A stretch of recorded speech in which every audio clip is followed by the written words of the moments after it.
बिस्मिल्लाहिर्रहमानिर्रहीम। Last lecture में हमने एलिमेंट्री केनाल और उसके कंपोनेंट्स को पढ़ा था। इस लेक्चर में हम एसोसिएटेड ऑर्गन्स को देखेंगे जो एलिमेंट्री केनाल के साथ एसोसिएट होते हैं। तो सबसे पहले हमारे पास आ जाते हैं टीथ। तो यहाँ अगर हम इस डायग्राम में मैं आपको दिखाऊँ तो ह्यूमन बॉडी में हमारे जो टीथ होते हैं टोटल 32, उनमें 4 टाइप्स ऑफ टीथ होते हैं। ये जो सामने वाले बड़े आपको नज़र आ रहे हैं, ये वाले जो 4 टीथ हैं या ऊपर ये वाले जो 2 बड़े टीथ हैं जो सामने से नज़र आ रहे होते हैं, इनको हम कहते हैं इंसीजर्स। ठीक है, इनका काम होता है कि फूड को कट करना।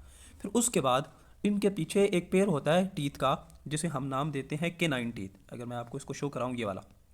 और बाज़ लोगों में इसकी शेप इस तरह की भी होती है, इस तरह नोकीला एक टीथ होता है, इसको हम कहते हैं केनाइन। और इसका फंक्शन होता है ये फूड को टीयर करे। ठीक है, जिस तरह गोश्त हो और हम गोश्त वगैरह खाते हैं तो उसको चीड़ फाड़ करे, उसको तोड़ दे। और फिर उसके बाद इनके पीछे हमारे पास होते हैं ये प्रीमोलर्स, और उसके पीछे ये वाले जो 3-4 बड़े टीथ होते हैं इन्हें हम कहते हैं मोलर्स। इनका काम अब क्या होता है कि जो फूड इंसीजर्स और कैनाइंस ने उसको कट डाउन कर दिया, छोटे छोटे पीसेस में कर दिया, अब मोलर्स और प्री मोलर्स का काम है कि ये उस फूड को ग्राइंड करें। ठीक है, जिस तरह हम कोई चीज़ ग्राइंड करते हैं ना, तो इनका फंक्शन होता है फूड को ग्राइंड करके बिल्कुल बारीक पाउडर फॉर्म में कन्वर्ट कर देना। अब हम इसको रीड कर लेते हैं। यही बात आपकी बुक में लिखी हुई है कि पहले उसने बताया कि 4 टाइप्स होती हैं टीथ की, वो हमने पढ़ ली। इंसीजर्स का फंक्शन क्या होता है? Bite food and cut into smaller pieces. जो इंसीजर्स होते हैं, सामने वाले टीथ होते हैं, इनका फंक्शन होता है कि ये कट करते हैं। फिर उसके पीछे केनाइंस होते हैं, इनका फंक्शन होता है टीयर करना, चीड़ फाड़ करना। और प्री मोलर्स और मोलर्स का फंक्शन होता है कि ये ग्राइंडिंग करते हैं, दोनों फूड को ग्राइंड करके छोटे छोटे कंपोनेंट्स के अंदर तोड़ देते हैं। अगला ऑर्गन जो हमारे पास आता है वो है टंग, जुबान को कहते हैं। ये एक मस्कुलर ऑर्गन है, माउथ कैविटी के अंदर है, हमने इसको पढ़ लिया। ये एक डाइजेस्टिव ऑर्गन है, डाइजेशन में, खाना हजम करने में हमारी मदद करता है। अच्छा, इसके अलावा ये मदद करता है move food around the mouth, यानी माउथ में, हमारे मुंह के अंदर फूड को आगे पीछे दाएं बाएं मूव करने में भी टंग का रोल है। इसके अलावा ये मेस्टिकेशन कहते हैं चबाने को, यानी हम जब मुंह में फूड को, खाने को चबा रहे होते हैं तो ये उसमें भी मदद करता है। और स्वालो कहते हैं नगलने को, यानी चबाने के बाद जब हम नवाले को हलक से नीचे उतारते हैं उसे हम कहते हैं स्वालो। तो ये फूड को चबाने में यानी मेस्टिकेशन में और उसको नगलने में, स्वालो करने में भी टंग अपना रोल प्ले करती है। इसके अलावा इसका एक और क्या फंक्शन है, और फंक्शन में आ जाता है इसकी स्पीकिंग, यानी हम जब बात करते हैं तो ऑब्वियस सी बात है कि वो ज़ुबान की मदद से करते हैं। और ब्रीथिंग, सांस लेने के अंदर भी इसका रोल है। इसके अलावा इसका एक और बहुत इंपॉर्टेंट रोल है कि इसके ऊपर टेस्ट के बड्स होते हैं, यानी हम जब जब भी किसी चीज़ को टेस्ट करते हैं तो वो टंग की मदद से करते हैं। तो ये 5 टाइप्स ऑफ टेस्ट के बर्ड्स होते हैं हमारे पास। स्वीट यानी मीठा, साल्टी यानी नमकीन, सोर यानी खट्टा, और बिटर यानी कड़वा। और इसके अलावा एक और टेस्ट की भी सेंसेशन होती है जिसे हम उमामी कहते हैं। तो ये डायग्राम थोड़ी सी ब्लर थी, इसलिए मैंने 7 डायग्राम ऐड कर लिया। तो जो स्वीट टेस्ट के बर्ड्स होते हैं वो हमारे ये इस जगह पे होते हैं, टंग के बिल्कुल फ्रंट के ऊपर। मैं इसको चेंज कर लूँ इस जगह पे। फिर इसके अलावा सोर, खट्टे के जो टेस्ट बर्ड्स होते हैं वो साइड्स के ऊपर होते हैं। और कड़वे टेस्ट के बर्ड्स यानी बिटर बर्ड्स होते हैं वो हमारी टंग की पिछले वाली साइड पे, पोस्टीरियर साइड के ऊपर होते हैं। नेक्स्ट ऑर्गन जो हैं वो हैं स्लाइवरी ग्लैंड्स। ग्लैंड्स मैं आपको पहले भी बता चुका हूँ, ग्लैंड्स ऐसी चीज़ें होती हैं जो हमारी बॉडी में कोई भी लिक्विड, कोई भी केमिकल प्रोड्यूस करती हैं, कोई भी सिक्रीशंस प्रोड्यूस करती हैं। तो जो स्लाइवरी ग्लैंड्स होंगे वो स्लाइवा प्रोड्यूस करेंगे, यानी थूक प्रोड्यूस करेंगे। तो अब इनको ज़रा देख लेते हैं। इस डायग्राम के अंदर मैंने थोड़ी सी क्लियर डायग्राम सामने लगाई हुई है। तो स्लाइवरी ग्लैंड्स, 3 बड़े टाइप्स के स्लाइवरी ग्लैंड्स हैं प्रेजेंट में हमारे एलिमेंट्री केनाल के साथ जो एसोसिएटेड है। सबसे पहली टाइप है सबलिंगुअल ग्लैंड। नाम से पता चल रहा है इसकी लोकेशन, सब कहते हैं नीचे, लिंगुअल का मतलब होता है ज़ुबान के नीचे। तो अगर आप इसकी लोकेशन देखें, ये हमारी ज़ुबान नज़र आ रही है मुंह के अंदर, ठीक है, तो इसके नीचे ये सबलिंगुअल ग्लैंड प्रेजेंट है। फिर जो दूसरा ग्लैंड है बड़ा, उसका नाम है सब मैंडिबुलर ग्लैंड। इसकी लोकेशन क्या है कि ये जो लोअर जॉ है, ठीक है, हमने पढ़ा था ये जो नीचे वाली साइड पे, अगर मैं आपको इसको अलग ड्रॉ करूँ, ये हमारा लोअर जॉ है, नीचे वाला जबड़ा। ठीक है, इस जबड़े के नीचे वाली साइड पे हमारे पास सब मैंडिबुलर ग्लैंड प्रेजेंट है।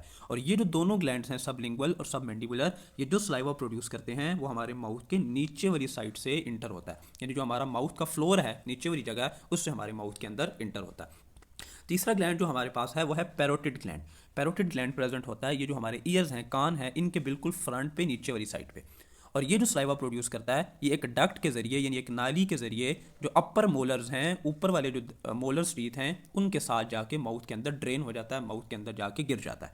तो हमने 3 ग्लैंड्स पढ़ लिए, इनकी लोकेशन पढ़ ली। ज़रा बुक में भी रीड कर लेते हैं, वो आपको पहली 2 लाइन्स में यही बता रहा है कि 3। अच्छा, एक इंपॉर्टेंट पॉइंट याद रखना है कि 3 मेजर पेयर्स होते हैं। पेयर्स कहते हैं जोड़े को। तो ये 3 जोड़े हैं, यानी एक राइट साइड पे एक पैरोटिड होता है और एक लेफ्ट साइड पे पैरोटिड होता है। तो टोटल जो ग्लैंड्स बन जाएंगे वो 6 बन जाएंगे। फिर सब लिंगुअल को देखते हैं कि सब लिंगुअल कहाँ प्रेजेंट है, under the floor of the mouth, हमने पढ़ लिया। ये सब लिंगुअल जो है वो फ्लोर यानी माउथ के फर्श के ऊपर है। फिर सब मैंडिबुलर जो है वो बिलो द जॉ, इसको भी हमने देख लिया कि जो नीचे वाला जबड़ा है इसकी नीचे वाली साइड पे हमारे पास सब मैंडिबुलर ग्लैंड है। और इन दोनों की जो सिक्रीशन होती है वो अंडर द माउथ, माउथ की नीचे वाली साइड से मुंह के अंदर इंटर होती है। पैरोटिड ग्लैंड्स की लोकेशन हमने देख ली, in front of the ears present होते हैं और इनका ये जो सलाइवा प्रोड्यूस करते हैं ये हमारे माउथ में इंटर होता है नियर द अपर मोलर्स। इसकी लोकेशन भी मैंने आपको यहाँ बता दी है। नेक्स्ट ऑर्गन है हमारे पास लिवर, ठीक है, इसको जिगर भी कहते हैं हम, और इसको रीड कर लेते हैं। वो कहता है ये एक ऑर्गन है और ग्लैंड है हमारी बॉडी में। अब इसकी अपीयरेंस की बात करते हैं।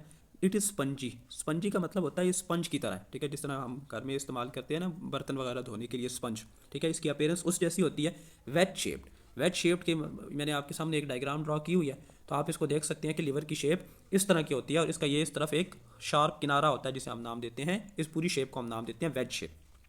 कलर इसका क्या होता है, रेडिश ब्राउन इन कलर। आपने अगर कुर्बानी वगैरह पे कलेजी, कुर्बानी के जानवर की कलेजी देखी हो तो उसका कलर रेडिश ब्राउन होता है। तो ये इसकी हमने अपीयरेंस और उसका कलर देख लिया। आगे आ जाते हैं इसकी लोकेशन क्या है। तो ये लोकेटेड होता है right side of the body under the ribs. Ribs कहते हैं पसलियों को। तो अगर इस डायग्राम में मैं आपको दिखाऊं, ये हमारी बॉडी की लेफ्ट साइड है और ये हमारी राइट साइड है। तो ये आपका लिवर है जो राइट साइड पे है और इसके ऊपर इस तरह ऐसे पसलियाँ होती हैं जो हमारी रिब्स होती हैं, जो इसको ऐसे कवर करके रखी होती हैं, ठीक है। तो ये हमने इसकी लोकेशन देख ली। आगे इसका फंक्शन क्या है, इट सीक्रेट्स बाइल, ये बाइल को बनाता है। आगे हम पढ़ेंगे कि बाइल क्या होता है। बाइल हमारी जो डाइजेस्टिव ट्रैक्ट के अंदर खाना हजम करने में एलिमेंट्री कैनाल की मदद करता है। अच्छा, फिर इसके पार्ट, इसका थोड़ा सा स्ट्रक्चर देख लेते हैं लिवर का। वो कह रहा है कि लिवर के दो बड़े पार्ट्स होते हैं। अगर आप इस डायग्राम के अंदर देखें तो ये वाला जो साइड है ये, इसे हम कह रहे हैं राइट लोब। लोब कहते हैं खाने को, ठीक है। एक दाएं तरफ वाला खाना ये थोड़ा सा बड़ा होता है और एक लेफ्ट वाला खाना जो थोड़ा सा साइज़ के अंदर छोटा होता है और इनके अंदर बहुत सी ब्लड वेसल्स होती हैं। और अब ये जो लोब्स हैं, बड़े खाने हैं, अगर हम इनको डीप करके देखें, जूम करके देखें, तो इनके अंदर छोटे छोटे ये जो लोब्स हैं ये भी छोटे छोटे लोब्यूल्स से बने होते हैं, ठीक है। वो आपकी बुक डायग्राम शो नहीं करती, लेकिन यहाँ लिख रहा है कि जो लोब्स हैं also contain 1000 of small lobules. तो ये जो लोब्स हैं इनके अंदर छोटे छोटे लोब्यूल्स होते हैं और जो लोब्यूल्स हैं वो बनाते हैं बाइल। और बाइल छोटी छोटी इसके अंदर से ऐसे नालियों के अंदर से, ठीक है, छोटी छोटी डक्ट्स के अंदर से, ये जो डक्ट्स हैं, डक्ट्स कहते हैं नालियों को, ठीक है, छोटी छोटी नालियाँ। तो ये जो बाइल है छोटी छोटी डक्ट्स के ज़रिए इस बड़ी डक्ट के अंदर आ जाता है, ठीक है। यहाँ से पूरे लिवर के अंदर से ड्रेन होता है और लिवर के अंदर से बाहर निकलता है एक डक्ट के ज़रिए और फिर इस डक्ट, ये नाली इसको लेकर ड्यूडिनम के अंदर आ जाती है। याद है हमने पिछले लेक्चर के अंदर देखा था कि जो स्मॉल इंटेस्टाइन का पहला पार्ट था ड्यूडिनम, उसके अंदर लिवर से और पेंक्रियास से, अगर मैं आपको इस डायग्राम में दिखाऊँ, ये देखें कि लिवर के अंदर से जो बाइल बन के आ रही है वो ड्यूडिनम के अंदर ड्रेन हो रही है, ठीक है। तो ये हमारा लिवर कंप्लीट हो गया। आगे आ जाता है हमारे पास गॉल ब्लैडर। गॉल ब्लैडर कहाँ होता है ये देखें। अब गॉल ब्लैडर का फंक्शन देखें कि लिवर के नीचे, ये जो लिवर है इसके बिल्कुल नीचे एक छोटी सी थैली प्रेजेंट है जिसे हम नाम देते हैं गॉल ब्लैडर का। इसका फंक्शन ये होता है कि जो लिवर बाइल बना रहा होता है, ठीक है, लिवर का फंक्शन क्या है, मेन डाइजेस्टिव ट्रैक्ट सिस्टम की, ये बाइल को बनाता है। अब जो बाइल लिवर बनाता है वो इधर आके इस थैली के अंदर, गॉल ब्लैडर के अंदर स्टोर हो जाती है, ठीक है। लिवर सारा दिन थोड़ी थोड़ी बाइल बनाता रहता है और वो इधर से आके गॉल ब्लैडर के अंदर, गॉल ब्लैडर को उर्दू में हम पित्ता कहते हैं, पित्ते के अंदर स्टोर होती रहती है। और फिर जब हम खाना वगैरह खाते हैं, ठीक है, स्टमक के अंदर, स्मॉल इंटेस्टाइन के अंदर जैसे ही कोई खुराक आती है तो गॉल ब्लैडर कॉन्ट्रैक्ट करता है, सुकड़ता है और इसके अंदर से बाइल इस डक्ट के जरिए ड्यूडिनम के अंदर आके गिर जाता है और डाइजेशन के अंदर हमारी मदद करता है। अब इसको रीड करते हैं। लोकेशन क्या है इसकी, जस्ट बिलो द लिवर, हमने पढ़ लिया, लिवर के बिल्कुल नीचे है। फंक्शन इसका, ये स्टोर करता है बाइल को और फिर उसके बाद जब भी ज़रूरत पड़ती है, अब हम थोड़ा सा डक्ट्स के नाम देख लेते हैं कि गॉल ब्लैडर से ये जो डक्ट निकल रही है छोटी सी, इसे हम नाम देते हैं सिस्टिक डक्ट का, ठीक है। तो जो बाइल होता है वो गॉल ब्लैडर से सिस्टिक डक्ट में आता है और सिस्टिक डक्ट से ये जो आगे बड़ी, अगर मैं इसको थोड़ा सा आपको जूम करके दिखाऊं,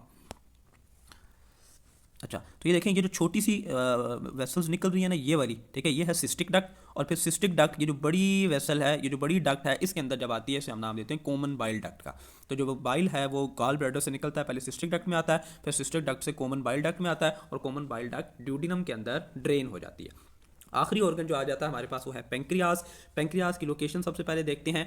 ये प्रेजेंट होता है, अगर आप डायग्राम के अंदर देखें, बिहाइंड द स्टमक। ये हमारे पास स्टमक है, स्टमक की पिछली साइड पे और इन front of the vertebral column, ठीक है। अगर स्टमक के पीछे होता है और जो पीछे हमारी रीढ़ की हड्डी होती है उसके पहले होता है। तो अगर पेंक्रियाज की लोकेशन क्या है, स्टमक के पीछे और रीढ़ की हड्डी के सामने। तो ये पहली लाइन में इसकी लोकेशन बता रहा है।